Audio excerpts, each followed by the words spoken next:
Yo, what's going on? Welcome back to the channel, man. Welcome back to Saeed TV. We are live, man. Straightjacket podcast 344, man. We're closing in on 350. Nuruddin, Monday. The weather is sensational. Manchester's beautiful. It will be like this for the next week. So, Nuruddin, man, there is no complaints, man. You know, the melanin. You know what I mean? It should be melanin right now. You know what I was there. What are you telling me, Nuruddin? How are you, man? Can you hear me? Sorry. Big up, Saeed. Big up. Love to everybody. Yeah. Manchester's quite humid right now. It was lovely and sunny earlier today, but yeah, it's quite humid right now. Don't know from parts of where we are in the city, but big up to everybody. Please keep smashing a like. Subscribe to the channel if you're not already subscribed. Rest in eternal peace to Solomon, the Palestinian Pele. Yeah, man. And all the 400 Palestinian footballers who have been murdered by the cowardly genocidal entity of Israel. It's not a country. I don't recognize a country, and it's an entity. They can fuck themselves. But yeah, solidarity and love, and to all the journalists and all the Palestinians and the Congolese and the Sudanese and all the people that are oppressed out here. Love, love, love, love, love to everybody. Yeah, big up Saeed. Yeah, melanin is popping. I'm gonna actually do my preview. Let me know if you're free on Wednesday for the Arsenal game, maybe Wednesday, because I'm going to a festival on Thursday morning. Yeah, big up, man. And then I'm gonna hopefully try and watch the game somewhere in Dorset. I'm gonna be in Dorset, So I'm going to go to the festival. And big up to everybody who came out yesterday, innit? I hope everybody's all well. And big up to the brother that obviously also, we heard the brother that got found in it on the streets a week and a bit ago. Yeah. I know his dad as well, man. Yeah. May he rest in eternal peace, man. But yeah. Love. There's love. Love is the answer, people. It's the only thing we're saying. Love is the answer. Absolutely, man. Big up to everyone locked in, people. Make sure you don't hit the like button, subscribe to the channel. I don't know where Musa went there, but big up to him, man. But listen, Baleba, that is the news right now. Baleba and Donnarumma. Got some news about Donnarumma and Baleba. If we sign Baleba, he'll be the record biggest transfer in history for an African player. Will be broken by Carlos Baleba. 112 million is being discussed behind the scenes. 112 million. Baleba. Nuruddin, are you all in? Are you out? I'm all in, mate. Million. I'm all in, mate. Let's go. I'm all in. That's what I like to hear, man. Even if it's 150, I don't have the amount of money we wasted on absolute shite players. Facts. Anthony for nearly 90 million.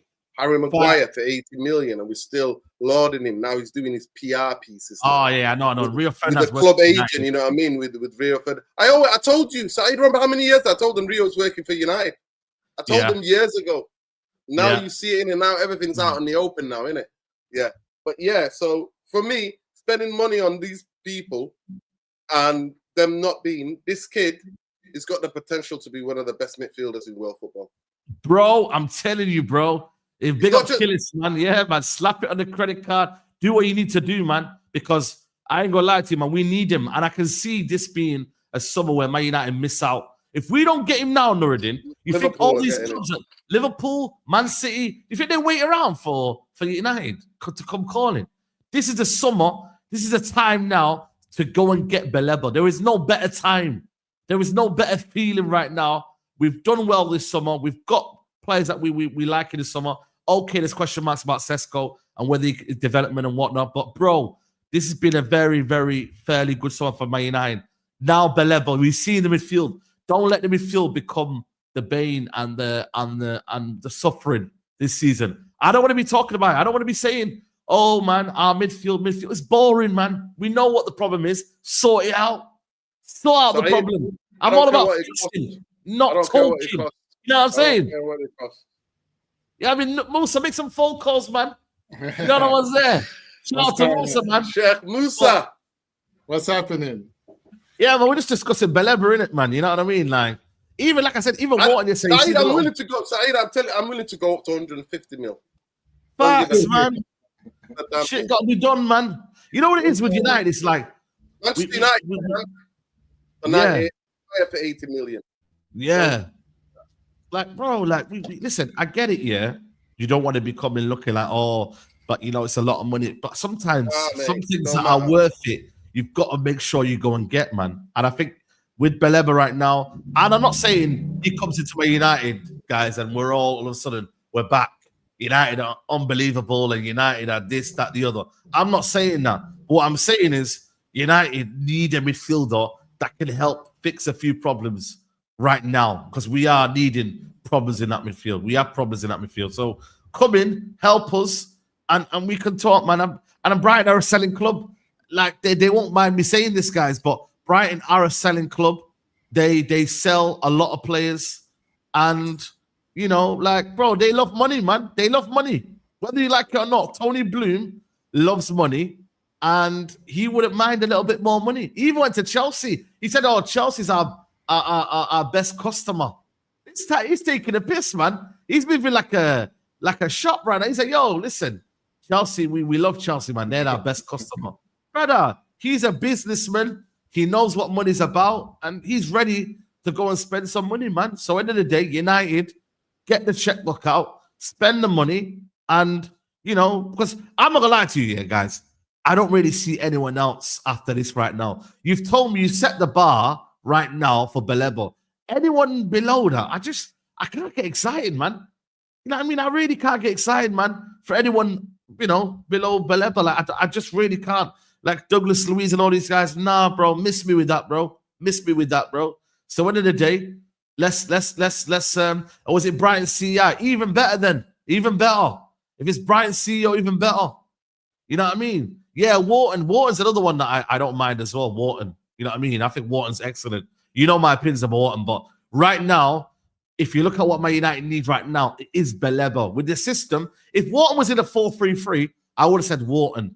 But this one here, just more so, yeah, I think for me, it's got to be Baleba. But will Man United make the move, Lordy? That's the problem. Will Man United do it? There are talks going on, but will Man United do it? That's the key question, Norden.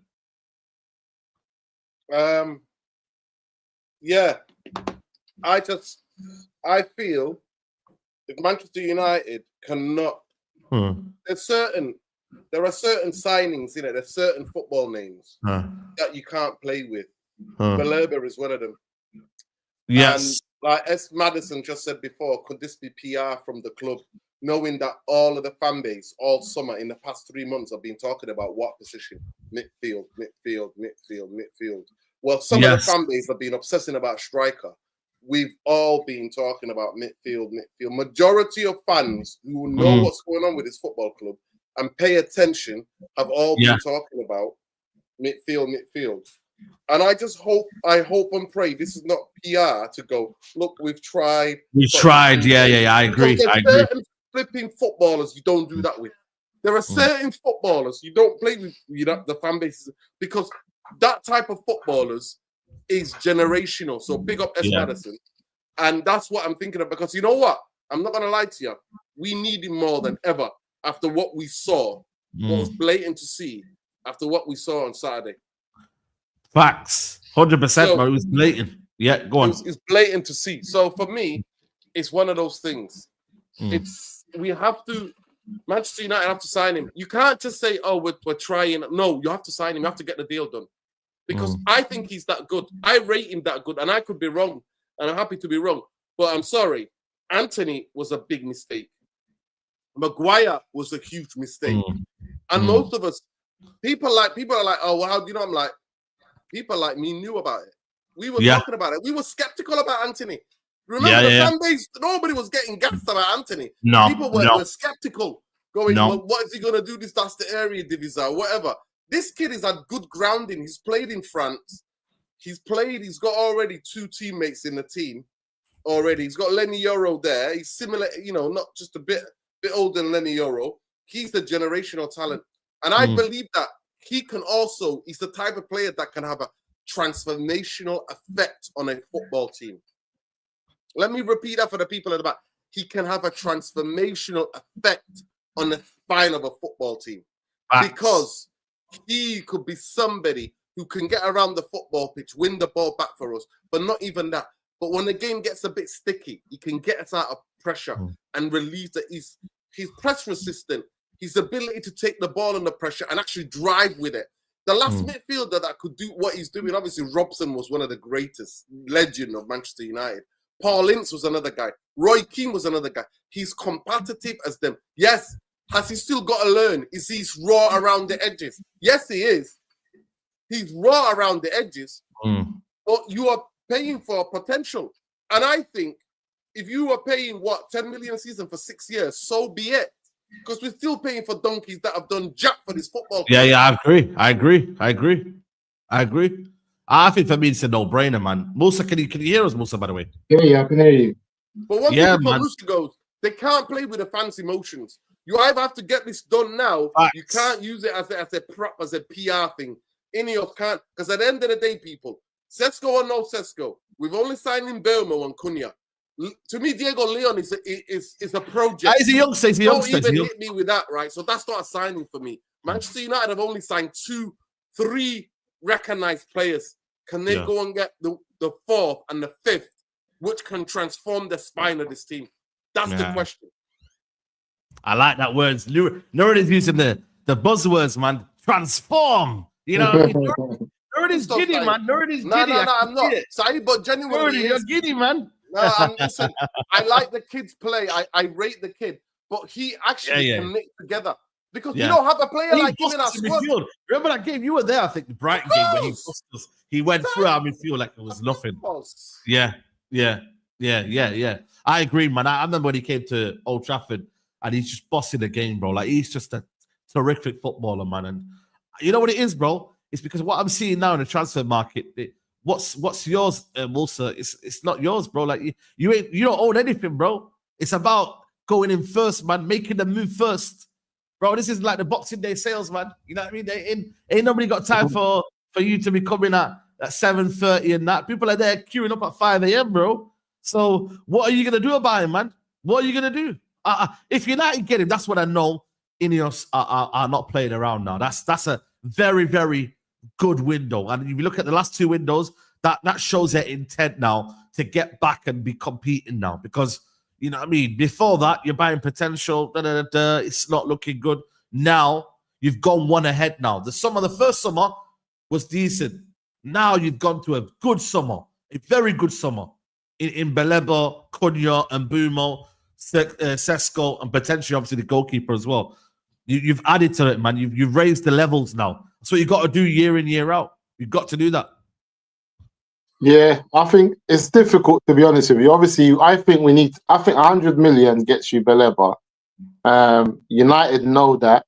I don't think it's the crazy amount of numbers that everyone's throwing around.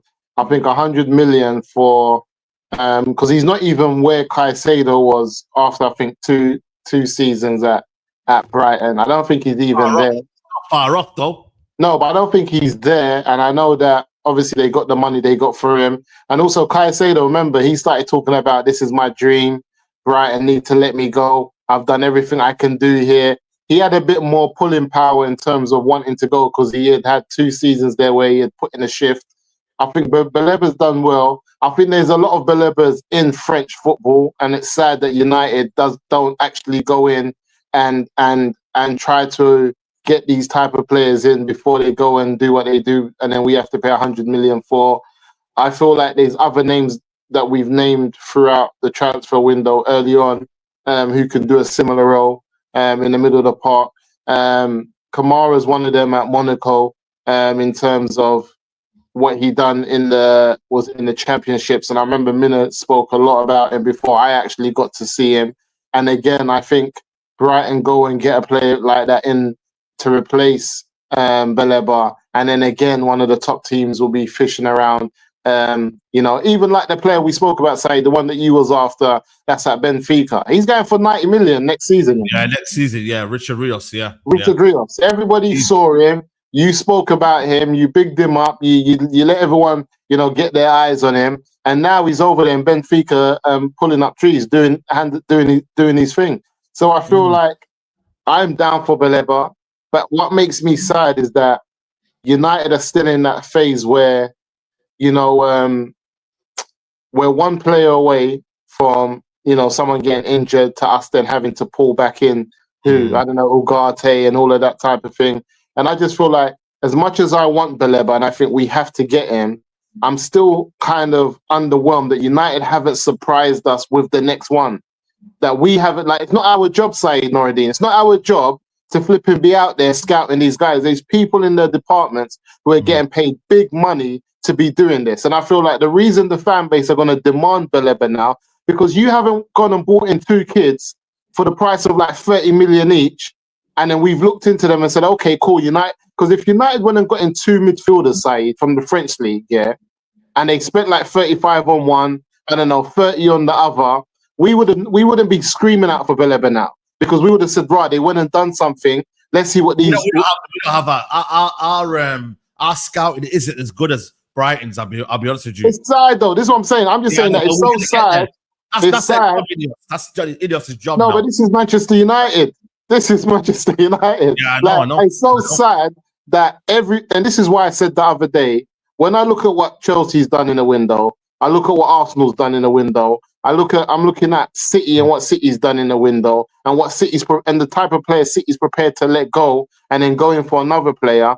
We've just done the bare minimum, guys, and look how excited we are. And then we're I just feel like this. You know why, Musa? Because United haven't done the bare minimum. We have. No, we haven't. So we When haven't. we got in Zlatan, when we got in Zlatan, listen, when we got in Zlatan, we got in Pogba. When we got in, listen, we've had. That wasn't a good window. No, we've had. Listen, and I'm looking at it now. For an example, I'm looking at it now. I look at the front three of Greenwood, Martial, Rashford. For an example, when they were firing and they were handling business. Then I looked at a new front three of Sancho, Greenwood. Who else do we have at the time? Ronaldo, Cavani. I'm just saying, on paper, when we went and got these players, they were some of the best players in European football. Sancho had stats that were out of this window. He was pulling up trees in the Champions League and in Europe.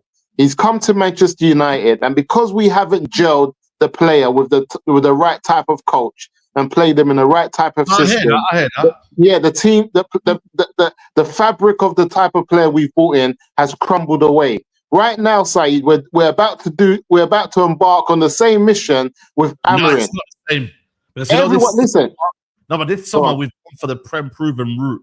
We've gone for Prem proven side, but look, let me give you an example. Everybody else's signing is off the score sheet, and they've looked the type of player that they went in for last season. You look at João Pedro from Brighton. He's the type of player that we thought he was going to be. Man came off the beach and flipping won trophies for Chelsea. He's still banging in goal. He's got 5 goals in 5 pre-season games. Our players are looking lackluster, especially Cunha. Why? It's the manager. I think that's learning and adapting. No, but where's Pedri's learning? Where's Pedri's learning and adapting? Yeah, but they got a stable team. We haven't got a stable team. This is the problem, sir. No, I'm not saying. Listen, I'm not saying that we got. I'm not allowing that. You can't compare Cunha going into Man United. So why you get excited about? If Amarin's still at the job, let me land. You can't say because Pedro's going to a team that is stable, that has their own team, own philosophy, and they've been playing all summer. He just has to come in as a striker and slot in. Cunha has to go in a team that's, by the way, changed their entire front three. Chelsea haven't changed a lot in terms of what they were doing when João Pedro came in. They didn't. They've got Estevao in. They've got Pedro in there. They've got the lap. When they I'm saying cool, but they got the lap. Just the last game. All I'm saying is this: Amarin is a big problem. I've looked at. I hear you. Listen to this. I'm with you. I'm listening to this. I've looked at PSG's midfield of Neves, what's his name? Vitinha and Ruben. What's his name? Ruben Ruiz. Neves. No, Ruben. I know the other one, Ruben Ruiz, and the three of them. Fabian Ruiz. Yeah, Fabian Ruiz. Yeah. I've looked at the 3 of them, and I'm telling you, Saeed, individually, they're not the best players in the world in terms of midfielders. That João Neves is not one of the best midfielders in world football. I'll tell you that for free. He's got a manager that knows what he wants from him and can get the best out of him and plays in a system, and there's a balance. Vitinha as well. You put Vitinha next to flipping Bruno Fernandes in a midfield 2, the kid's drowning. Yeah, that's why they played it free. That's why he's better suited. That's what I'm trying to say. So when you're seeing some of our players in the midfield 2 drowning, it's not because they're not good. You can put some of the best players in world football in this system, especially in that midfield 2, and they're going to drown. One of the things, one of the biggest problems we have is that, and I don't care if people agree or disagree, the fact that Kobe Mainoo is not a starter for this midfield tells you everything I need to know for this team. No, he is the best midfielder we have at Man United. There is not one midfielder at Manchester United that is better than Kobe Mainoo. Whether it's his ability on the ball, his ability for a pass, his ability to score, his ability to control a tempo of a game. When Kobe Mainoo's on it and you're getting the best out of him and you're playing a system that suits him well, he's the best. He's the best midfielder we got. And this is why I say you pull out that. What version are you talking about? The version in the midfield 2 or the version in midfield 3? Which one it is? You know what it is? The version in midfield 3, I agree. One of the best midfielders we got. It's a midfielder side. That's why I said to you, Fabian Ruiz, you get him out of the PSG team and you put him in this Man United midfield. You start talking about what version? Why are we talking about what version? Just as a player. Hold on a minute. We can't do this. We know Mainoo's deficiencies are off the ball. So when we put him in a 2 alongside a Bruno, this is a hypothetical, he doesn't look the same because he's having to cover a lot of yards, and we don't. No, Saeed, when you put him in a system, go on. My point is, that the version of Manu in a 2 has to do a lot more than the version in a 3. In a 3, he can compensate because of the fact that he's got someone behind him that when he does get on the ball, he starts to roam and do that whole kind of driving with the ball and what what he's about and manipulating whatever. He can do that more freely. My word, Saeed. My word, Saeed. The version of any top midfielder that we want now in the midfield 2 struggles. Remember what I said to you. I want Baleba. If you try to partner Baleba up with flipping Bruno Fernandes, he will struggle. We will be laughed at. We will be mocked. The 100 million price tag will be laughed at and be mocked. He will find himself wondered. I've seen videos of Baleba getting have up in the middle of the park. Let's not make it all tea and biscuits. He's a fantastic player. He's a great player, but he's a young player. But I've seen him 21. No, that's what I'm saying. And I've seen him wanting in the middle of the park in many a game. Giving the ball away. Giving the ball away. So imagine him without someone. Yes. Yeah. So imagine him without some. Go on. He's better than everybody that we've got, even with all of his rawness.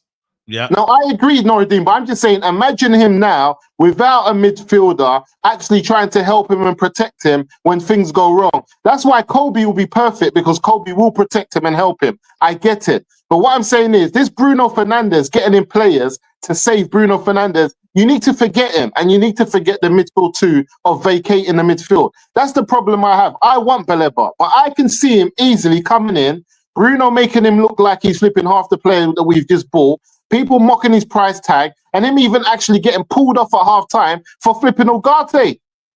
But I think for me, it comes down to when you look at it, the manager and the perspective, if you're looking at it from the coaching element and maybe the formation. I think we're not looking at it from a point of view of, if we get this team cooking, a lot of these teams the players can do well and thrive. But obviously, it hinges on certain profiles that you've just mentioned, one of them being Bruno Fernandes, being the problem as well. But I think for me, if everything goes to plan and we have a manager that can coach, we only got to look at Glasner. Does Glasner need his pieces? What's Glasner doing? He don't have a good squad. You don't have to have. It's about the approach and how we set ourselves up. If we set ourselves up, listen, I saw yesterday Kamada and Wharton as a midfield 2. That's Kamada and Wharton. Then it changed. Will Hughes and Wharton. I'm sorry, man. They had a midfield 3. They had Wirtz, Szoboszlai, and Curtis Jones. And I'm not going to lie to you. Liverpool weren't head and shoulders above them in midfield. They weren't. But they had a. I saw that, but it wasn't one of Wharton's better games. Wharton didn't look. He didn't look. Did he get outplayed though? Did he get outplayed? No, that's what I'm saying. But it wasn't one of his better games. And I'll say to you for free, and I'll say this: the way they play the system is totally different to us. But one of the things I'd say is this: first and foremost, I want Baleba. I believe Baleba is the player that Manchester United need. Not just because I know that this manager will be gone and somebody else will come in and they'll make the best out of Baleba. But what I don't want the fan base to think is that just because we get Baleba, with Amorim still playing the way Amorim plays, that it's going to do anything for us. Amorim is not getting the best out of what he's already got. Mark my words, Antonio Conte, with 1 game a week, with this squad, Saeed. Nah, man, miss me with that, man. Antonio Conte, with this squad, competes for the Prem. This squad. No, he doesn't. Squad. Yes, he does. Antonio Conte, with this squad. Nah, not for me. Okay. You think you can go and get Antonio Conte, Baleba, Cunha, and Bumo, and Sesko, and Antonio Conte doesn't compete with his squad. He competes for the title with 1 game. You know why I say that? Because he's an elite manager and he's driven. We've had Mourinho. He's elite. No, you're missing a point. No, you're missing a point. Of course he would. And this is what I said. Antonio Conte, I'm telling you, mark my words, Saeed, with the signings that we've brought in now is enough for an elite manager to compete. The fact that you're making mistakes, the fact that you're making... For a manager that knows what he's doing and can tactically put that player in that position, make us better, make us harder to beat, adopt a tactics that is simple, but yet... that's what I said. He competes. This is what I'm saying. It's not just Angola. I'm just giving you Conte as an example. But the players that we have done now. out here in the Prem. He's done out here in the Prem. Yeah, it's Look all the different managers who won Serie A. Look at people who. You saw what he done for Spurs before he got kicked out when he wanted more players his first season. Are you not taking the mix Spurs? Bro, you saw what I thought what did he do at Spurs? Maybe his achievements at Spurs. Top 4, he got top 4. What else did he do at Spurs? This is what I'm saying with that pot. What I'm saying to you is that this team here, he competes and gets us top 4 with no more signings. I'm not telling you that he has to go and win the league, but he comes with the, because right now we're making more excuses for Amrin. He needs another this, he needs a that. Forget all of that. With the 3 signings that Man United have just made now, with a competent manager, they get us into the top 4. Antonio Conte, with these 3 signings, and Ugarte, and Casemiro, and Kobe Mainu, and Sekou Kone, and the wingbacks that we got in Dorgu, and Mazraoui, and Delo, and Martinez, and he gets us into the top 4. No, but the thing is, though, getting top 4, by the way, it's not like it's not difficult. You know what I mean? If United had a competent manager, when you finish top 15. Of course it is. Of course it's difficult, Saeed, because do you think we can get top 4 now? How can Maresca get it then? That's what I say. Do you think we can get top 4 now with This season, no. This season, Why? no. Why? Because the manager ain't good enough. Yeah, that's it. So it's the manager. It's not the team. No, but I'm letting you know though, like it can be made possible. That there's this whole idea of top 4 is like almost like this thing that Man United can't get. It's not difficult. No, what I'm saying to you is this, Saeed. What I'm saying to you is this: if Amrin can't get top 4 with his squad, 2 players ain't gonna get him top 4. No, I agree. Yeah. I think there's more systemic problems at Man United though. I think there's a like we're just touching the surface of what there is in terms of the problems at Man United. There's a whole big issue at Man United. The way we play, the way we are, the whole kind of even methodology of what Ten Hag is doing right now. Sorry, Amrin is doing right now. I don't think it is right now. But to say that Conte does well with his squad, I think it's out of. I think it's wrong, man. I generally think for me, Conte survives in an environment which brings a lot of toxicity to the football club. No, listen. I don't want Conte side. I'm just telling you, a competent manager like Conte who drives his ideas. You see how he went in. Everyone's saying that everyone can win Serie A. It's not that simple, bro. He went and asked them for 3 or 4 players that he knows that he wants, and he was driven. Inter was on it. There was competition, but he done his. My thing is this. And Conte's not winning the Prem. I'm not saying that. But what I'm saying is he doesn't have this excuse that we're sitting there. And this is what scares me. The fact that the board is willing to spend all of this money for Ruben Amorim. They're not spending on Ruben Amorim, though. That's why you're wrong. They're not spending on Ruben Amorim. Keeping him. Because even Ruben Amorim said, listen, even Jose Mourinho came out the other day and Ruben Amorim said it himself. There's no manager at an elite football club the size of Manchester United has the season that he has, regardless if he came in halfway through and keeps his job. It said it just doesn't happen. Not at Real Madrid, not at Barcelona, nowhere. It just doesn't happen. Not at Bayern Munich. You don't have the season. And he said it himself. And he said it shows that there's a level of trust for him. And this is what I'm saying. Where is this trust coming from? From someone like a Jim Durant. Where's this trust coming from? Even Mourinho said it the other day. He said that the fact that they've kept him in the job after one of the worst finishes in Manchester United history tells me that things are changing at United and they're trusting in the manager. I don't think that's a good thing, though. I hear what they're saying, but I don't think what they're doing is though they're putting away any sort of excuse now. Now you've had a pre-season, you've got the signings through the door, you've got a new character, whatever you want to call it, the adaptation now process. Now they're removing all the excuses from him now and saying, you know what, we've done wrong in giving you. In getting you into a pressure environment where it was always meant to fail. That's why I blame Ineos more than I blame Amorim. Amorim didn't really say, yo, listen, I can come now. He was forced into the job. So that's why I believe Ineos now said, you know what? Okay, you're going to get a fresh start now. We're going to get you players that you want. Now you've got to deliver. And then by, let's say, for example, January, if we're not doing well, then maybe we might sack the manager. How much money have we spent so far? How much money have we spent so far? We spent what, 60, 65, 65. And then we bought Sesko for what, 60 as well. 207 million. 207 million. If we get Baleba for 100 million, how much is that? 300. 300 million. Million. Cool. And I believe, they should spend that every summer. No. Listen to this. And I do believe that they'll spend 300 million. Yeah. But I want to say this for free, because Crystal Palace are not going to spend 300 million, and they might finish higher than us. Teams like whoever that we all know, Brentford, Fulham. What's the bomber? No. It's not, man. They're lying. This is my thing. This Manchester United are not about to spend 300 million pounds not to finish in a Champions League position. That's all I know. Top five. Yeah. Whatever it is, Manchester United and Jim Durrant are not spending 300 million pounds to finish outside of a Champions League spot. It's not for the Europa League. It's not for the Conference League. They're spending this money because they need to finish in a Champions League spot. So the thing that I say to you is this: if it's so urgent and it's so important, why are you prepared to have a manager who might flop, and then your dreams are done? 300 million's been spent. There's no way you're finishing in a Champions League position, and you've basically thrown the season away. No, I'm not gonna lie to you. For me, I think we spent well this summer. I think for me, when you look at it, we spent a lot of money, yes, but I think it needed to happen after finishing 15th.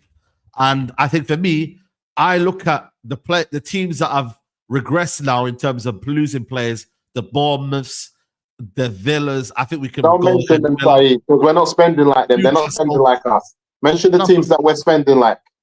No, but the thing is, they're set, man. We're not better than them right now. I'm not but mention the team. Yeah, it's unfair. No, if you're shopping, but it's unfair.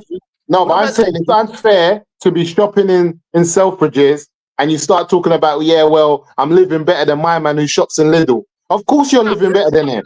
No, hold on a minute. Aston Villa spent peas, bro. They're just with Lidl. No, Lidl's my guy. I got Lidl's my guy. But what I'm saying is this: let's talk about the teams who are spending the north of 200 million pounds in the transfer window. Let's not talk about teams who are just there or thereabouts. Is it? It's not our fault, though, is it, that they're not spending somebody's money? No, but obviously we're not spending money to be at the end of the season saying, we done well, we finished in front of Palace. Where do you believe this United team, after spending 300 million, should be at? You tell me.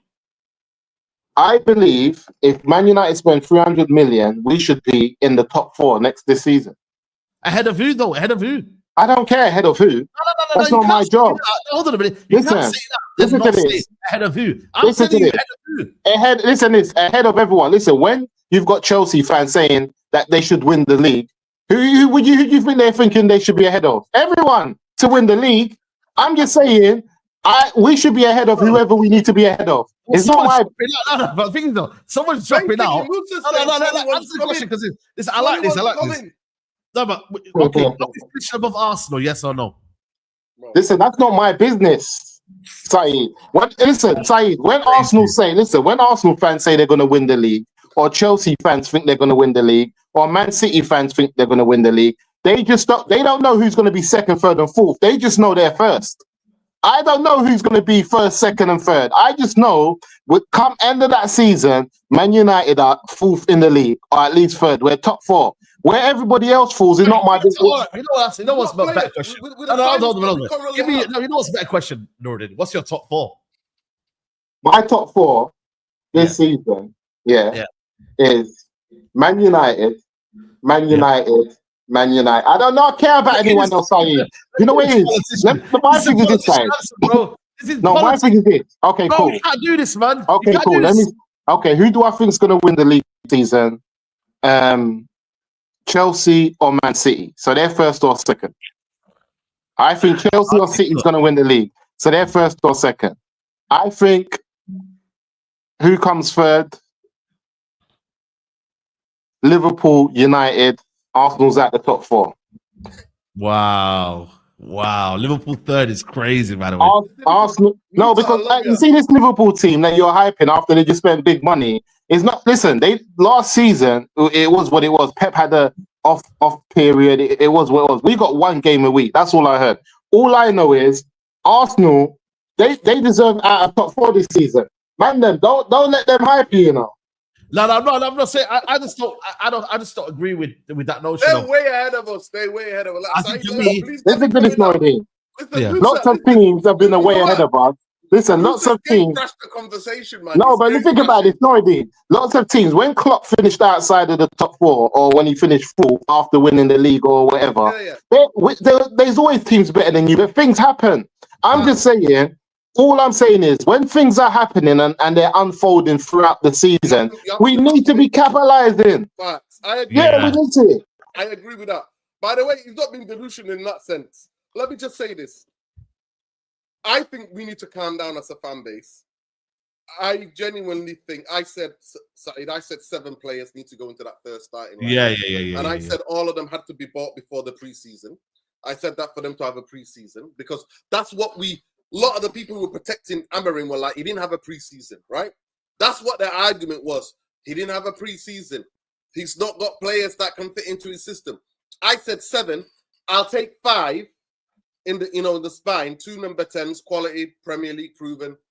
Baleba, another Premier League proven. He's young, raw around the edges. I understand that you're buying potential, and you may be buying player beyond who can play in a 4-3-3, right? That's what you're buying. That's what I'm envisaging. Not as in playing in a 2, playing in a 3, right? And being maybe a number 8 or a number 6 in that. Can coach him to be a number 6 to bring the ball out. A goalkeeper is also needed, but I don't rate the Donnarumma. That's another howler.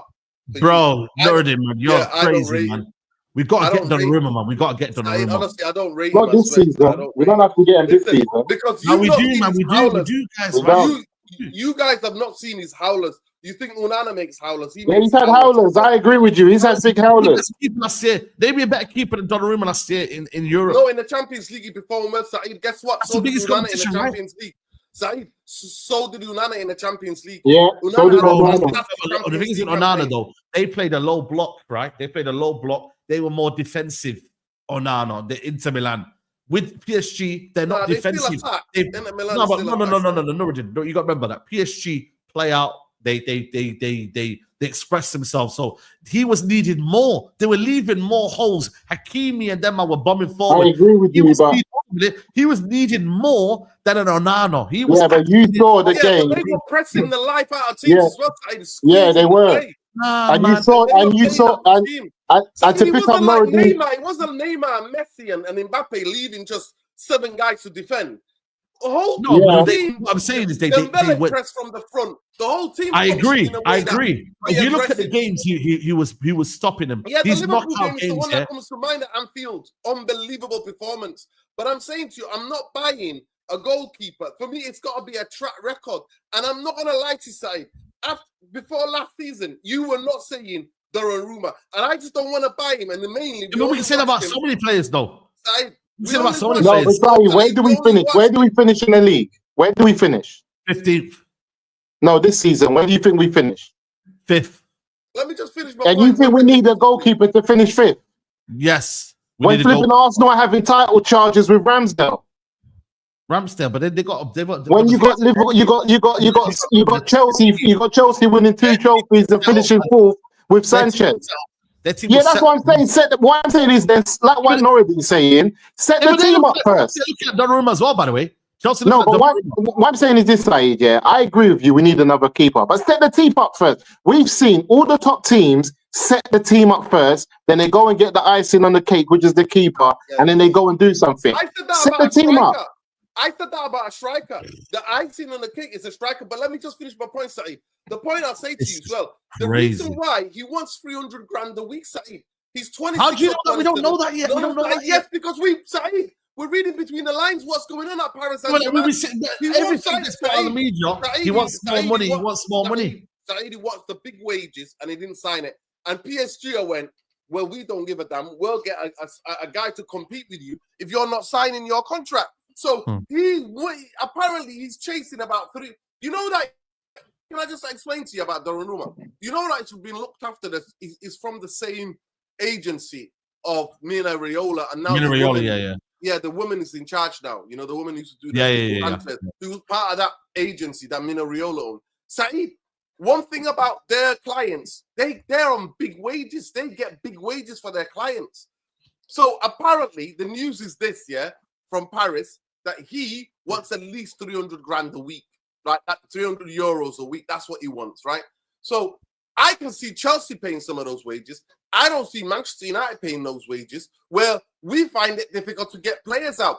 The reason why we sign all of these players, I've been shocked to know how much Cunha is on. If Cunha was to flop, God forbid, or Mbema was to flop, or Tesco was to flop, we'd be able to get rid of them. Or even Baleba. Baleba's on 12 grand a week.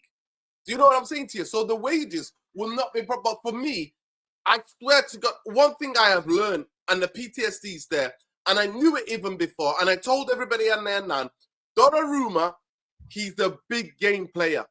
Let me get this right. He's the big game player, but you don't play big games every week. Yeah. So do you think one of the things I'll say but one of the things as well. But one of the things go on. The reason why Chelsea are buying players right now, and what they're doing well is their wage structure has been good. Can we all agree their wage structure? They have a wage structure now that they don't go over a certain level. So why would they be interested in signing Donnarumma, right? If they know his wages are at a certain level, bro, they wouldn't do that. They would just dismiss it. But they're involved because they believe that he can fit and he can be aligned to the wage structure of Chelsea. So we need to. We were putting out these numbers of 300k. Yes, for PSG, who can afford that. They can afford that because they're one of the richest clubs in the world. And he believes I deserve that because I helped you lot win the Champions League. PSG are like, hold on a minute, we don't care. We'll go get Chevalier. So he can demand that at PSG. Hold on a minute. He's got 1 year left on his contract. Right now, he's not a position of power, bro. He's not. He's been ousted by Real Madrid. He's not even in the team tomorrow for PSG, should I say. He's not in the team. He's not in a position of power, bro. He will look to get somewhere and say, you know what? No, but Saeed, he's 20. Look, as a goalkeeper, he's very young. He's only 26 years old, As a goalkeeper, he's young. So as a 26-year-old goalkeeper, with 1 year left on your contract, with the likelihood if someone gets injured at PSG, he'll be stepping into that number one role and being in goal, If something happens to that, anything can happen, He'll play games next season. Why doesn't he just wait a couple of months and sign a contract with a team in January where he'll get all the money he wants? What do you mean? Yeah, but the thing is, remember, he wants to play football, though, isn't he? Yeah, no, it's not saying. He's 26 years old. Cup, Musa, it's a World Cup, everybody. But he's going to play. We all know, listen, Donnarumma, whether Donnarumma starts or doesn't start, he's going to be playing for Italy as the number one goalkeeper. That's the first one. Secondly, Saeed, he's got 1 year left on his contract. He can come to Man United next season on a free, get the 250 bags a week that he wants, and he's only 27 years old. We're not doing anything with or without him. That's my point. With or without Donnarumma. No, but my thing is this. Hold on a minute. My United strategy this summer is you come and want to play for Manchester United. We are not Donnarumma. We are not giving you more than. But why do you always want? Listen, say why do we always want people's leftovers? Donnarumma has just been replaced with a keeper that is very. He's just been replaced. He's been replaced. If he was that good, PSG would have let him go. He's another Ugarte. He's another Ugarte waiting to happen. He's another Ugarte waiting to happen. He's 100%. PSG. Do you think if this was Vitinha or someone like that, they'll just be letting him go? Look what they've done for Mbappe. They nearly flipping shut down the whole of France. Bro, listen to me. It's, by the way, to say that leftovers for a guy who was single-handedly at one point kept PSG. So why don't they want him? Because they're trying to move away. Enrique likes to play out from the back, bro. He wants to have a specific type of goalkeeper. So then why do we want him, Saeed? Because he's still competent enough to be a United goalkeeper and still do the things that we need to do. Not at that price, though. Even Lemens, listen, see that Lemens guy? I think we should get the Lemens kid. I think he's the best. I've seen enough. How many games have you watched Lemens? But what I do know about Donnarumma is that he has howlers. What you don't know about Donnarumma, but then you don't have no clue. What I know about Lemens, okay, look, PSG have just replaced Donnarumma with a keeper that has a similar capability as Lemens, and they think that's good enough. Can play out from the back, is a good shot stopper. Here we go. But my thing is that I genuinely don't get how we can gas up a guy who we've never heard of until this summer, but yet still we're bashing a guy who's it's incredible. A price tag. Let me land. We're bashing a guy who, like I said to you, was a Euros winner for Italy. Yes, I'm not denying that it's all been rosy for Donnarumma. There's parts of when I'm like, you know what, man, Donnarumma needs to do better here. There was a period after the Euros where I was questioning him out and saying, yo, his form is dipped. What's going on with Donnarumma? But in the last 18 months, the last year or so, Donnarumma has shown he's still one of the best keepers in the world. But remember this, you know. Remember this. This is Onana-esque. Remember this. This is so Onana-esque. There's always a risk with goalkeepers, bro. Edison's a risk. Don't tell me that now. Now saying that there's always a risk. No, we're not talking about that type of risk. We're not talking Onana risk. Onana risk is a different risk. That's a car that's flipping got a flat tire and someone sold it to you. It's not just, there's the risk. Has made so many errors leading to goals. He has made so many errors leading to goals. But you want to keep him. You want to keep him, bro. Because you know why I want to keep Onana's side? Because when I ask you where do you want to finish, you're happy to finish top 6. Onana's good enough to do that. No, don't do that. I'm not happy. I'm saying that United can finish 5th if they go and get Donnarumma. No, but Saeed. What I'm saying to you is this: there are keepers in this league who've conceded the same amount of goals as Onana, and they finished in the top 4 position. Why? Because they had a 10-man team in front of them. No, because they had a 10-man team in front of them that were capable enough to go and win games and score at the other end. So I'm telling you this. No, I'm telling you this. Let's worry. Before you're still not confident in this team that they are capable of doing something. Yes or no? This is why I would not go and spend £25 million or whatever it is on Donnarumma and give him 250k a week and be stuck with him. Assumptions on 250k. Again, you're making an assumption. We don't know what Donnarumma's going to be on. If I said to you, Donnarumma, I'm going to change the scenario, right? I'm going to say Donnarumma, we bought it for 20 odd million, and he's on, let's say, for example, he's on 160, 170. Yeah, that's calm. Get him. Yeah, calm. That's calm. Yeah, that's calm. We don't know yet. Let's find out. But you're basing Donnarumma on the fact that he's on big wages. We don't know yet. We don't know that's what we've been hearing. And Buma's going to be on 250. We don't know. That's what's reported. What do you want us to do? Mate, what's reported? I can check now, mate. Google's okay, free. Cool, Saeed. Cool. Now, cool. Let's change it then. Let's change it. If you do hear he's on over 200 bags a week, would you say you don't want him no more? No, I think for me, I don't want him. See? No. You don't want him? With the wage structure. I think for me, the wage structure is key. But I'm telling you now, United have shown in the last couple of years right now, United have shown the last year that we've not gone above 200k. We've not done that. I'm saying if he can fit into the wage structure and you're paying 20 million pounds for him, you know that's what, and that's like over 3 years. You're only paying 8 million this season for him or something like that. I don't mind that.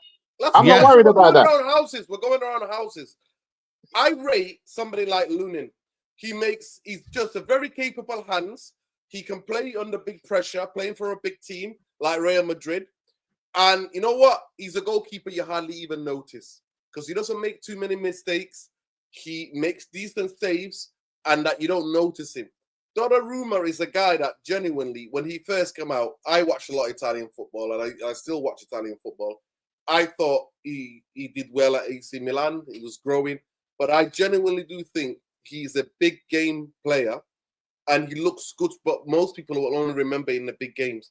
But in between those, he's prone to a lot of mistakes.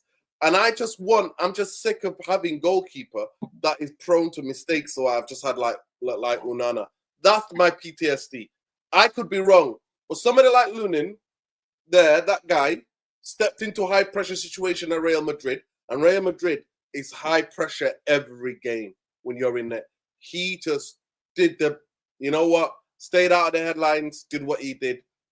And now he's at number 2 still at Real Madrid. So I'm like, just get him. Go and get him and just say, listen, first team football for Manchester United. Yeah, I just feel like Donnarumma is very similar to Martinez at Villa. And I feel like what Noredy's saying, where he turns up in big games, but he's also someone that is noticed for his mistakes. The minute you're noticed for your mistakes as a goalkeeper, it's problematic. Yes, all goalkeepers make mistakes. We're not saying that. But even the ones that do make mistakes, they're not known for it, like the way Donnarumma is or Martinez is or Onana. And that's just why I feel like it's risky because we don't want to jump out of the fire into the pot. Or if it's the other way around. 100%. And you know me, Saeed. I love me a goalkeeper who saves penalties. You know, I'm a saver goalkeeping merchant. You know what I mean? I'm a penalty merchant. You know what I mean? I love goalkeepers who make saves at penalties. His record is one of the best at making penalty saves. But I just think genuinely, the amount of crosses in the ball that the ball's crossed in the Premier League. As a young goalkeeper, he struggled a lot, even in Italy, where in a league where they don't really cross the ball that much. He struggled.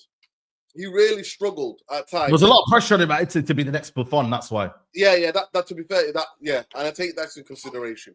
By the way, I'm not against it. If you want to go get Le Mans, which I have no. No, Lunin. For me, that's a story that is better. Then listen. I'm talking about Lunin. I'm not Lemons. I'm talking about Lunin. Oh, Lunin. Yeah. Lunin. But the thing is with Lemons as well, why I say that, Saeed, is this, because I think he comes in, is a steady pair of hands. He's good at shot stopping. He does a similar job from what you want from Donnarumma, but you don't notice him, and he's on less than 100 bags a week. And you he's gonna be on like 60 grand. That's what I'm saying. Yeah, and you don't notice him. That's it. And you don't notice him. He does a job. If he turns out to be the next best thing, you're excited. If you need to change him and go a step up in a year or two, it's easy to get out the door. I just don't want our goalkeeper to be someone that everyone has to talk about every minute. Just be quiet, brother. Just come in, do your job. I agree. Like I said, for me, I don't think the talent of goalkeepers out there now is at all-time high. No. I'm not gonna lie to you. I don't think it is. That's why I wanted Chevalier. Was I not talking about Chevalier for a while now? Chevalier, and look at the price tag. It was 40 million euros. Yeah. We could have got him. But again, PSG were ready and they were intent on getting him. They said, you know what? We need it. And you snooze, you lose. That's the reality. To be fair, you're right. You were on to you was on to it for a minute. But this is why I said, I feel like goalkeepers and strikers sometimes, they're the icing on the cake. I feel like when people get their midfield and defense sort out and their style of play, and then they realize that number 9 is not scoring enough, they change it. That goalkeeper, it's just with the percentages where he's letting us down on certain games. He's good throughout the season, but when we really need him, he lets us down. They change it. And I feel like that's where we're not yet. I feel like we're trying to change things that people do at the end when we haven't even got our style of play yet. We haven't even got our solid, 10 outfield players. Foundation. Yeah, basics. And that's what I'm worried about. So let's talk about that, Musa. Let's talk about that. Obviously, you've been Giddy FC. You know what I mean? Even I got caught up in it because I actually rate Baleba, right? I get caught up in it. And because I rate Baleba, because I really think that I'm looking beyond, because I'm not even individualizing, I'm looking beyond this 3-4-3 business, because we don't play 3-4-3 in my eyes. But I'm looking beyond that, and I'm looking at 4-3-3, and I'm looking at people like Kobe Mainu, and I'm looking beyond players like Casemiro and Bruno. I'm looking beyond these guys. Do you know what I mean? Because the age has come down a bit now, isn't it? With the signing of Sesko and 27, 26 kind of euros for the next 3-4 years. So I think Amorim is under extreme pressure. Now we know that. I think you're spot on. I think he's under extreme pressure, and I don't think, regardless, whatever people who he can turn it around. He has the opportunity to turn it around. Yeah, but anyway, I'll just say this right: that the idea that people are saying this is an amazing window, I don't think it's been an amazing window. I want to remind people we bought Cunha because we wanted it to be part of last year's financial. I think it's been a good window during it. I'm not gonna lie. No, let me finish. Please let me make the case. Let me make the case. Right. We bought. It took Mbeumo month. Look, it took 3 months. Like what I mean. Three players. Listen, Saeed does because you know why? Mbeumo's not ready for the season, and we got to see the start that we've got in the season. The start with it, and Mbeumo's not ready. He's not ready, and we saw it on Saturday that he's not ready. Right. So we might even start the game and get maybe 30, 40 minutes. That's why it's so important. Okay. When the whole thing of the football club and large majority of the fan base build their thing on the preseason, you have to get players in time for the preseason. Maybe you're allowed to do maybe one after the preseason started. Okay, fair. I'll give you that. 3 or 4. Okay, I'll give you that. 3 or 4 where the preseason started. So Cunha is the only player, and Diego Leon are the only. Diego Leon, I don't count him, but Cunha is the only player who's actually had a proper preseason with Manchester United, and we're looking to expect. So that's what I'm talking about. I'm not talking about if you already got the base side, if you got the foundations and you got stability, bring them in the last days of the window like Fergie used to. Do you know what I mean? Like Berbatov. So you build their fitness with the other team. Hijack him from the airport before he goes and gets in a taxi to Sydney. Yeah. You know what I mean? Do those things. I don't mind that. But what I'm talking about in this specific code, that's why I'm making it about. I want us to turn the conversation into Amarin. For me, I still think we're still not sure because the midfield hole is there, and we all saw what we saw on Saturday. And nobody can tell me when can somebody please in the chat tell me when the Serie A start? All the leagues in Europe start at the same time this year. Because it's World Cup year, Cup, they all started up. Okay, it's World Cup year, yeah. Because usually Italy and Spain, they start differently. And it just looked like Fiorentina at times overrun us. We got overrun because I'm telling you, the midfield of Bruno and Casemiro ain't doing it. And that's an Italian team doing that to us. Italian team. Italian league with a new manager in the world. With a new manager. With a new manager as well. Yeah, you're right, Musa. Yeah. So I get what you're trying to say, Nordin. The circumstances behind everything, yeah. But on the surface level, when you actually look at it, Nordin, has it been a good window though? Sesko, Cunha, and Bumo. If we get a goalkeeper and we go and get a midfielder in, I'm not gonna lie to you. For me, I'm gonna side eye this window if we don't get a midfielder. I'll be real with you. 100%. To me, that's what have I been screaming about for the past last year? What was I talking about? A midfield. Yeah, I've got a side eye. I've got a side eye. Thing about the midfield. I think get wing backs in the midfield and get a centre half. I even said go and get a centre half. I don't want to ever rely on Harry Maguire ever again. I never want to rely on like the injuries and all these other players' kind of injuries. Where thankfully Heaven is all right because apparently it was just the cramps. But he goes down and my heart thinks I'm like, oh damn, because what have we got? Because Martinez is out till what? We don't know. Till another month behind. He's still in his preparation. We don't want to rush him back. So for me, I'll judge this window when the window closes, and you'll get my score. And by that time, inshallah, we'll be live for another Straightjacket podcast, and we'll talk about it. Because for me, too many people are getting way too giddy. Because honestly, I really think Sesko, regardless what you say, yes, he's not Rasmus Højlund, but it's a huge risk. He's a huge risk. He is. And if he gets injured, now who are we going to have? Xerxes is becoming an injury pro. Xerxes, isn't it? Xerxes is going to be there available. What's the latest time? What's the latest? He's in training. Xerxes is in training. Yeah. Onana's ready. What's the latest on Rasmus today? What's the latest on Rasmus? Rasmus is still, AC Milan are interested, but he don't want to leave. That's the latest. He don't want to leave. He wants to stay and fight for his spot. You know what I mean? Can United force them out? I'm not sure. You know what I mean? But right now, AC Milan put in a bid, 6 million. In terms of the fee, it's going to be a loan fee, and but he don't want to leave, man. He don't want to leave. He's not open to leave. Where have you heard that from about open to leave? He's not open to leave. He wants to stay. So what I reckon, I think people will realize that, you know what, when the season starts here and when he's not got goal game time, and then it's 1 week he's not playing, there's another week he's not playing, and then the third week he's not playing, I reckon then things will hit home. Right now, it's early season. He may start against Arsenal, who knows? Because we don't have really a recognized striker ready for the Arsenal game. He might start against Arsenal. So right now, it's the belief that, I could possibly start. So I don't know, man. People say Samuel Lucas, but bro, come on, man. I don't believe that, man. If Fabrizio Romano saying, I'm sorry, man. I know who I'm believing. That absolute racist scumbag. Yeah. Fucking.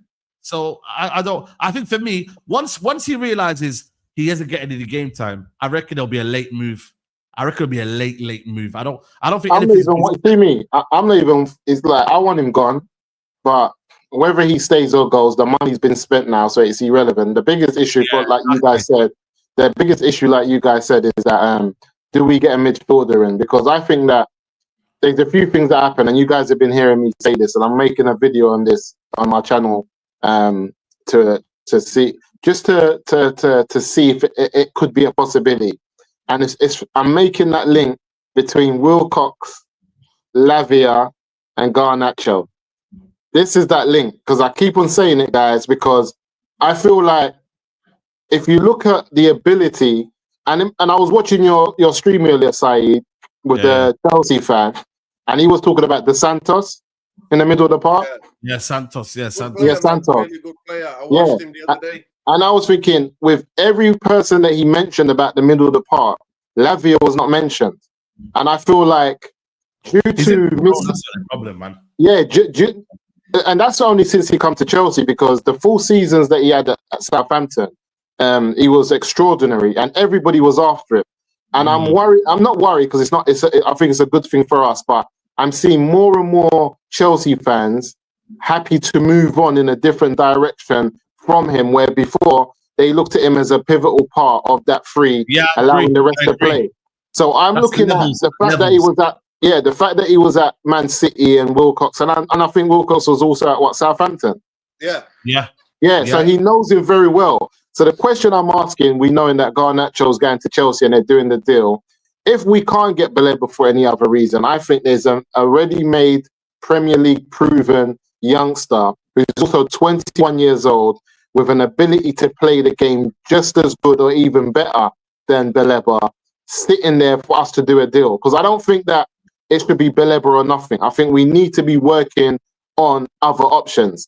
And when I look at his injuries, some of them have been like muscle injuries here and there. I just think the kid is growing. They're not like crazy injuries that you need to be afraid of. I think it's very easy to write off a 21-year-old, especially in today's game when they've been playing football since 17, 18, and say, oh yeah, the kid's injury prone. We've seen it with Dembele, and now no one even talks about it. First he was injury prone, then he just liked playing FIFA all night. Now everyone's like, yeah, he's one of the best players in the world. But I'm saying this to say that I think that Man United should be looking at Lavia as part, because Chelsea have robbed us a lot of times. And I think if we can get a player, I think this will be the player to get if we're especially looking at the mold of a Baleba. If that doesn't happen, then I think this is the year we get to learn who Seko Kone is. I think Seko Kone comes in. The manager rate him. Listen to this though, Saeed. I don't think he comes in because the manager rates him and plays him. I think he comes in because of circumstance, and he plays so well. And you've seen that with Amarin, where he gets to keep his position and he gets to stay in because everyone asks the question, "What's going on?" You know, he played so well. Why is he in the team? I think that's the game. But for me, I say when you get robbed, you normally don't try and rob the robber. Yeah, man, it's crazy, man. Let me just say this, Musa. Yeah. Great football minds think alike, bro. Check the title on my video after this. I'm gonna go live after this. Yeah. Because so many of the fan base have been telling me, if you don't get Baleba, Wharton. I'm like, Wharton and Baleba are totally two different profiles. Two different players, two different players. And guess what I wrote? Guess what I wrote? Yeah. I literally wrote. I'll tell you what I wrote. Yeah. Literally here. I wrote, but Wharton is not it's not a Baleba alternative. Lavia is despite the injuries. Yeah. Yeah. That's the alternative. We could get better. We could get. My thing is, look at it as Sugo. Look, you know what it is, guys. Yeah, we need to buy like regens. You know, when we buy players, we should get the next one ready. You know what I mean? So that when something happens, they're ready in place. Yeah. Look at Chelsea now. They've got the Caicedo regen. If say, for example, Caicedo just decides to do a madness and he gets a red card, because that's the way he plays it. He's very aggressive. He's always he's got a Sugo right there. And that's what I'm saying. And you see why I'm scared, Saeed, is that if you know what happens with Lavia, United don't go in for him, even though I think it's such an open goal, and he ends up like somewhere like Aston Villa, and everyone's going mad once he steps in there. Everyone's going mad. Like, what a baller, what he did. And I'm thinking it's such an open goal for us, because I feel like Chelsea spent 50 million on him. They were going to spend about 40 million, 50 on Garnacho. I just feel like it's a deal there for us to be done. Good deal. Yeah, absolutely. Are we all confident about the season? Because it starts on against Arsenal. You know what I mean? Obviously, I know we'll because on Mandem Talk on Wednesday, I'm gonna see what everyone's saying in it in terms of their thoughts. But are we feeling good? Is it one of them where, like, because of how bad last year was, guys? Are you numb to the pain? Are you numb to what's... Right, I was feeling good until I realized the best game we had in pre-season, it was the flipping B team that put up the performance. It was the B team. The game that we actually... It was the same the season before with Real Madrid, was it? With Ten Hag. Yeah, because I was thinking... The best game we had was the game I said, this lineup is so crap, I'm going to bed. And then I woke up and it was 4-something. So if it's the B team, Yeah, the Bournemouth game. So if the best game we had was the Bournemouth game and it was the B team, where are we going? Then I watched the weekend against Fiorentina, and then I went and watched Arsenal, and then I see your guy Gyökeres. I said, we're in trouble. Don't worry about that Gyökeres, man. We got him a lock, man. Don't worry about that. We're in trouble, Saeed. And Saeed, you know what? Nothing. I'm more worried about the other players than Gyökeres. I'm not gonna lie to you. I think nothing hurts more than losing home. Yeah, United used to be a fortress. How can the first game of the season be at home? I think that's a good thing, though. I think it's a good thing. We're going into it. If we lose that game, Saeed, yeah, we're going to be so demoralized as a fan base and as a group. Like, it's just going to be too hard to take. If we go out, hold on. If we go out and we fight and we make it a game, and then, for example, Arsenal win 3-2, I think we can all accept that and say, what have you seen? What have you seen that tells you that's going to happen? Because I feel like we hope and pray. I'm ready against the better teams, by the way, has done well. So that's one thing that that's one thing that gives one me thing hope. we can say. You know what I mean? We can shock them. We can. I don't. Nah, come on, no, we can't use the word shock, man. We're Man United. Don't use the word shock. Smash and grab. Smash it, no. To be fair, we've got dangerous players, bro. Listen, we've got Cunha and Mbeumo. We've got dangerous players that can hurt Arsenal. You know, we've got Amad Diallo on one side, dog. If we can use our weapons well, I think we've got a chance in this game, man. I think we can win it. Man. Listen, Saeed, Bruno in midfield with Casemiro, Bruno in the midfield. Listen, and this is what I'm saying. So, Saeed, that's what I'm saying. I love the strikers. You know what, man? Like, I'm not saying there's nothing to lose here, but I reckon Arsenal are under more pressure in this game than United. I really do, because they're going for a title. Everyone knows what Man United are on. They're not what United are. So if we lost, it's Arsenal don't have to win. Arsenal come to Old Trafford, first game of the season. They just, they're just building up. They get a draw there. That's a good point because they think they're going to beat us at the Emirates. That's 4 points. They're going for the league, man. The expectation of their fans is but if you pick up, I'm with you. But if you pick up 4 points of Man United in the season, if you get a draw at their ground and then you beat them at home, that's 4 points. Yeah, that's a good take back. Especially they got a very strong start. You know this league now, yeah, man. Them Rodrigo could be potentially go to Man City. Arsenal are getting played. Like, bro, Liverpool are buying. They're saying that it's not enough. I'm hearing Liverpool fans saying we need a left winger, we need another attacker. Brother, the league levels have gone up. You lose one game, it's like it's over. Like, you can't afford to drop points. No. Even from the start, you see how everyone said, "Oh, you know what, man? You can wait until October and December, where the league, you can do a Fergie." Fergie used to say, "You know what? The league don't start until December. He gonna win the league from December, clean everyone out, bro." I'm telling you now, even the best Fergie would have struggled because you know why? Because you're leaving yourself open, man. You can't just allow yourself. He would have adapted. So what I'm saying is, it happened. 1 second, Musa. 1 second. It happened. Jose came in. Remember the first season, Jose? Yeah. Chelsea started, bam, bam, bam. Bang, and then Fergie then stopped believing in that. He was like, "Oh, you can't rush your roles. You've got to kickstart." Because United were always known. United have to be there or thereabouts in December. And then soon as that spring comes, January, February, March, United used to hit the hit the mark. You can't do that now, man. You can't do it. But Fergie found it out under Jose when we didn't win. Because Jose came, remember? Jose was like, nah, and then boom, boom, boom. And then Pep did it with Liverpool and with Klopp.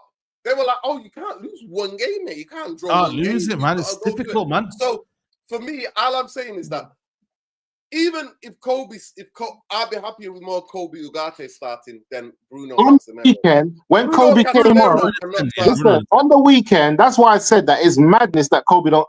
On the weekend when Kobe came on, we started playing football. We started getting a bit of we started getting composed. We're holding the ball a bit better now. We're moving. So it's crazy because Bruno's still on this Hollywood stuff.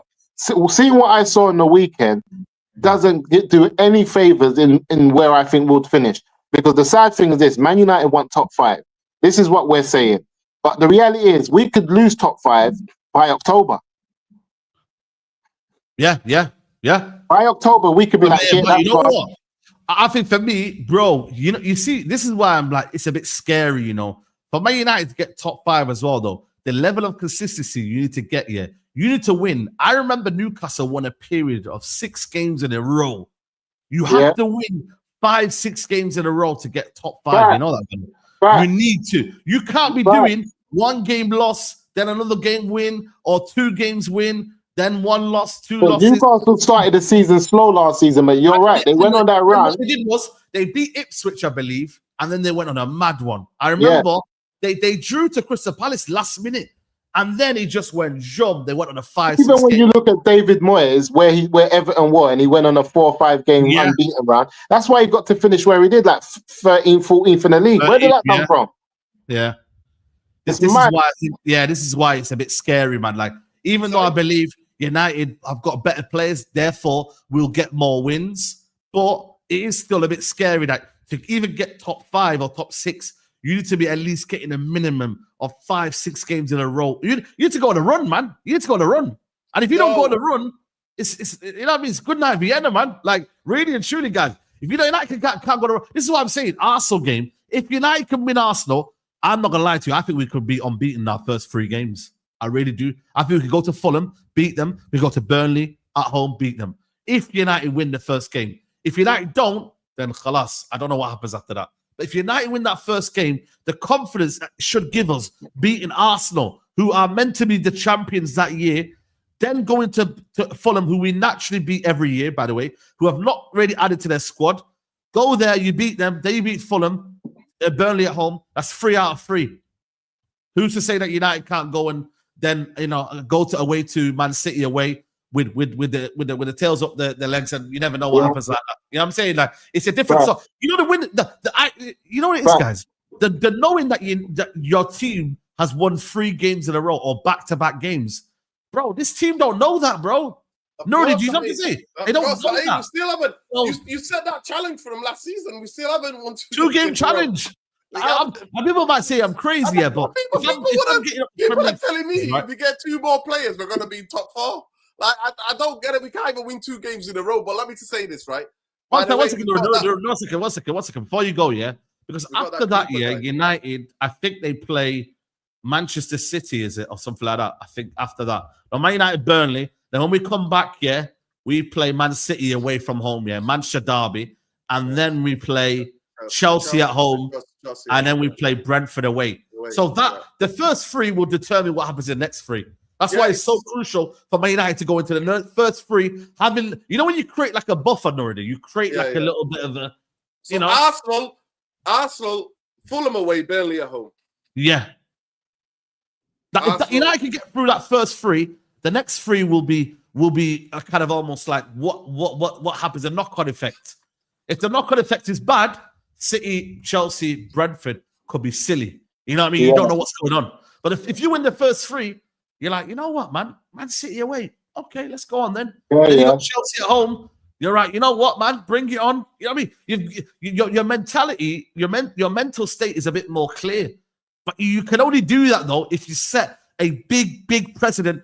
First game of the season, bang, Arsenal, big win. We ain't here to play around. But if you lose it, same old Man United.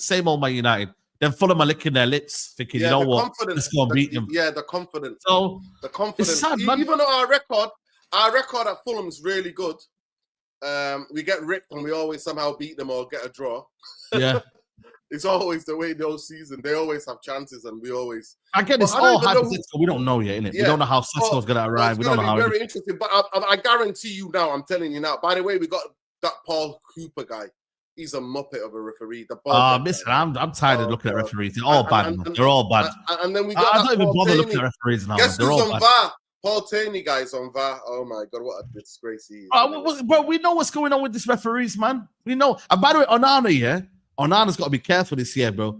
8-second rule, man.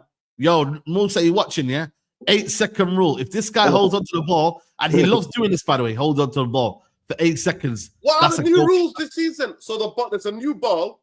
New ball, 8-second rule. And what else is happening? There's a couple of other things about. Are they still interviewing people at halftime and all that crap? All that halftime, you know what I mean? The news about halftime and whatnot and stuff like that. You know what I mean? There's a couple. players and managers being interviewed. Yeah. Madness. Is there a Monday night game? Is there a Monday night game? Yeah, there's a Monday night game. No, this weekend, yeah. There's 3 Friday night games as well, by the way. It's 3 in a row Friday night games. There's going to be more Saturday games at home as well. I'm not going to see any of it. I'm going to be at festival, people. Yeah. I'm going to be raising So, it up, mate. And before Man United start pressing me, I'm going to be somewhere in Dorset. If you live in Dorset, if you live in the Leeds, Bournemouth area, if you live in Bournemouth, let me know a good place. It's one of them, though. United. For me, yeah, big up, man, yeah. For me, I told you already, man, like, I feel like I've been through it last season. I don't think it will be as bad as what people are saying, man. I think we went through it last season. I genuinely, I'll be absolutely shocked and amazed here if United have a similar season to last season. Like, genuinely. I don't think it could get worse last season, bro. Last season was dark, man, them. You know what I mean? There was 1 win in 3 months. Now, real talk though, like this might be some copium, yeah. But bro, how worse can it get than last season? How worse can it get? Like, be honest though, can it get any worse? Of course it can. I don't think it can, man. You know. Saeed, finishing. Let me give an example. Finishing. It get worse, of course. It can. You know why I say 2 for 3? Finishing. Can't be that bad. Say finishing 12th or 13th after these signings is worse than last year. That's bad. Yeah. This is what I'm saying. So just fighting for the top 10, you know, just fighting and looking around every week and being 12th, 11th, 13th with this new crop of signing.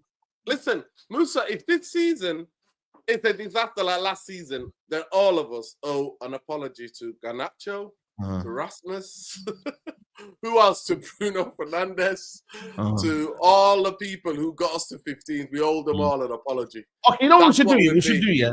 Give me 3 things that you think can be positive this season for Man United. That's all. I'm gonna say Cunha is gonna be our best player this season. Yeah, Cunha in terms of the fan base, in terms of what he gives us. I think this season Dorgu is going to be our most underrated player. Yeah? Dorgu is going to be our most underrated player. And I reckon we're going to win more Big 6 away games than at home. So we're going to win more Big 6 away games. So away from home, we're going to surprise a lot of people in the Big 6 away games. That's my 3. That's a call, you know, Saeed. Okay, that's my positive. For me, it's one of them, because at the end of the day, we're all here putting our team down. Now let's give some 3 positives. Go on, you know the next 3 positives this season. Saeed wants to roll out in the Big 6 and go, I'm in the game. No, listen. I'm just letting you know, this isn't Man United related. This is Man United related. I know that, but what I'm saying to you, especially so you can silence the Big 6. Big up, Saeed. Listen, if you sign Baleba, I think he can be transformational, like I said to you. If we do sign Baleba, he'll be transformational footballer in that midfield. Because I believe that, especially the level of ball carrying ability that we have, we can actually give Cunha to stay up the pitch more and to Mbeumo stay up the pitch more, because there's somebody who can actually bring the ball to them, right? And then to be able to give them and to be able to combine with them. We need in this system ball carriers, people who can eliminate people, because at times, a lot of the games we're going to have to play man for man. Now, some of our defenders I don't rate man for man. If you got the Maguires, and you know, he's not his fault, he's slow.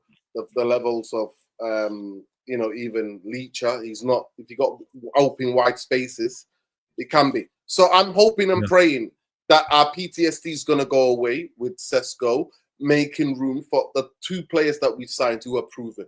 So the Baleba is one. Mbeumo and Cunha is having faith in those 2. But what I want them, though, to do is stop trying to walk in like they were doing on Saturday. And once they get an opportunity to shoot, because both of them can shoot. Right foot, left foot, they can both finish. I need them to be sharp shooters. So that's what I'm relying on. Baleba, that, and the other thing that I'm relying on is a goalkeeper who can just do the basics. Come in and can you come and do the basics for me?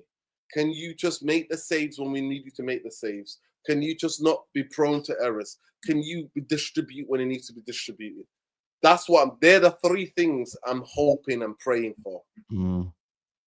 Another 4th thing is just that not to get many injuries in the back as we did last season, because that was crazy.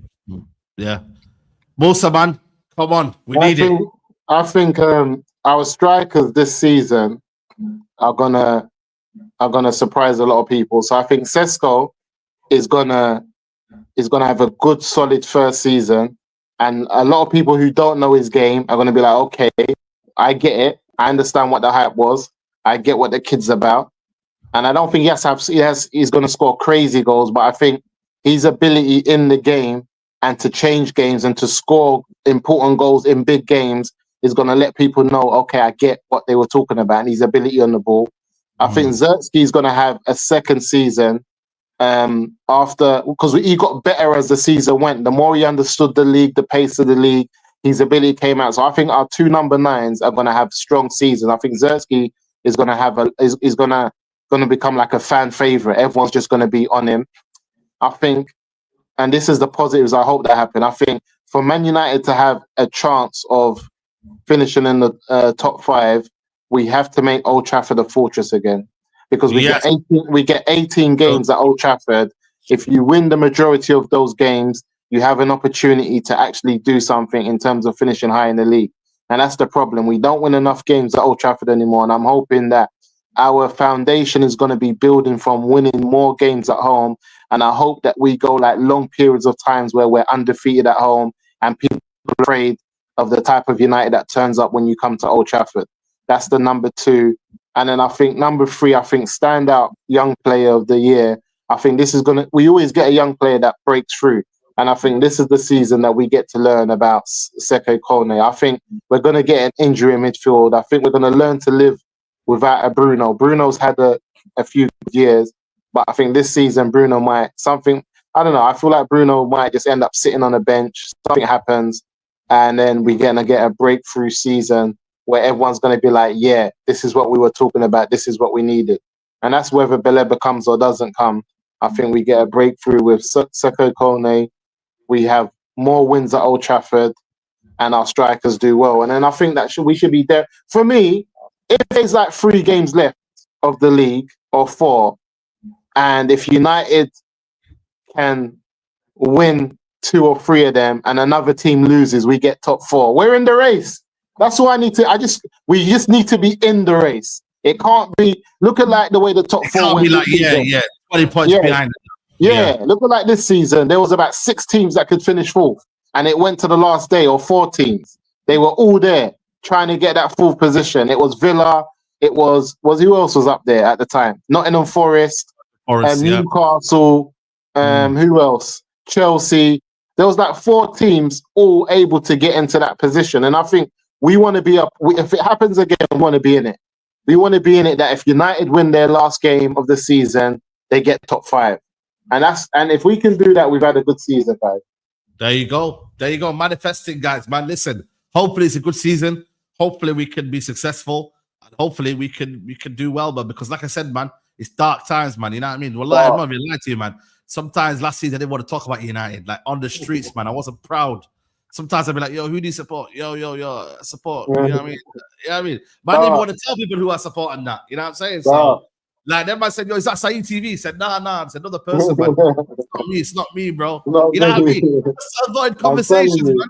So it was dark. So let's see, man. So I was at the carnival. Yeah, I was Manchester Carnival yesterday. Saturday, I only went for a couple of hours because I didn't feel well. I was gonna come round and do the watch along with you for Fiorentina, but I was in bed, mate. I was in bits, and I'll just go for 2 hours. I had a massive head cold. But I went there yesterday. Everybody's like, Saeed, where's Saeed? I'm like, yo, Saeed is not feeling well. But everybody's like, where's Saeed, man? Tell him to relax, man. Just tell him to stop doing all these watch-alongs and come and enjoy himself. You know, a lot of people, we grew up with it in my side, innit? All the yardies and that were there were like, yo, where's Saeed, man? Get Saeed over here, man. Big up to everybody who was at a carnival yesterday. But seriously, City fans are out. City fans were out in their troves, bro. If they get Rodrigo, man, bro, I don't know, man. That's scary. I'm shocked, you know. I still rate that Savinho kid that Spurs are gonna get him. Nah, I don't rate him. I don't rate him, me. He's all right, but I rate him. Savinho is a tidy player. I don't know, man. Savinho's a tidy player, man. Very tidy. 21 years old as well. 21 years old. the way people say he is, I'm not sure if he's that But level. he's 21. He's tidy, bro. People are out here, Esteval. It's like he's not better than Savinho. Esteval's got a better ceiling, though. Everyone can say that. Let's see what happens at the end of it. It's all about ceilings, but come on.